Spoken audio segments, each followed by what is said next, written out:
그걸 좀 안 했으면 좋겠어요. 피지 분비도 막으면서 잔주름도 펴면서 모공도 실제로 좀 줄어들면서 이 모든 걸 복합적으로 할 수 있는 마법의 시술이 있습니다. 도 가능해요.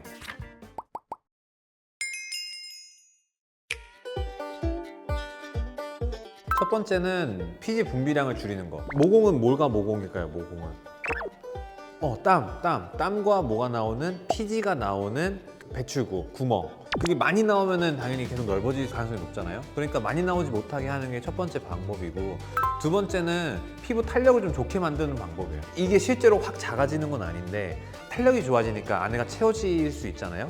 그러니까 좀 이게 작아져 보이는 효과를 낼 수 있어요. 그렇게 모공 치료를 해나간다 보면 돼요.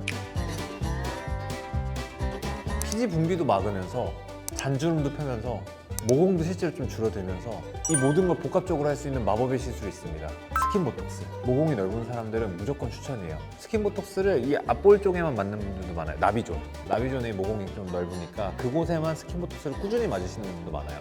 또 피지 분비를 막는 거는 약물로도 가능해요. 그래서 약을 먹기도 하는데 이소친 연질 캡슐이라든가 피지샘 자체를 좀 위축시키는 약들 그렇게 먹기도 하고, 그 다음에 골드 PTT 이런 것들도 많이 요즘에 사용을 하고 있어요. 여드름 치료에도 많이 사용을 하고, 결국 피지샘을 좀 줄인다는 거는 여드름 치료랑 어느 정도 결이 비슷하긴 하거든요. 그리고 실제로 피지샘 위축시키는 방법이 레이저 시술도 있어요. 레이저. 두 번째는 피부 탄력 얘기를 했었죠. 피부 탄력에 이제 중요한 것 중에 하나는 주베룩 스킨 시술이 도움이 많이 되죠. 피부 진피층을 좀 탄탄하게. 피부 진피층이 탄탄해지고 탄력이 좋으면은 모공이라고 하는 구멍 자체가 실제로 줄어드는 건 아니지만 안에서 계속 차오르기 때문에 탄력이 생기면서 약간 매끈해 보이게 만들 수 있는, 그래서 이런 쪽으로 치료를 할 수 있고, 그 다음에 실질적으로 그렇게 주입을 해서 피부층을 단단하게 하는 것도 방법인데, 우리 피코프락셀이라는 시술도 있고 CO2 프락셀 시술도 있고 한데, 이런 것들은 피부 겉에서 자극을 줘서 약간의 미세한 흉터를 내는 거예요. 그 흉터를 통해서 다시 재생을 하게 만들어서 피부 탄력을 다시 증진. 그게 예전에는 프락셀 시술이 되게 구멍이 많이 나고 회복이 너무 오래 걸렸어요. 다운타임이 너무 길어서 그게 일상생활에 조금 지장도 많고 아프기도 너무 아프고, 그래서 요즘은 그렇게 잘 안 하고 피코프락셀로 많이 하세요. 그 피코프락셀로도 충분히 효과가 잘 나오는 것 같아요. 시퍼맥스는 바늘 고주파거든요.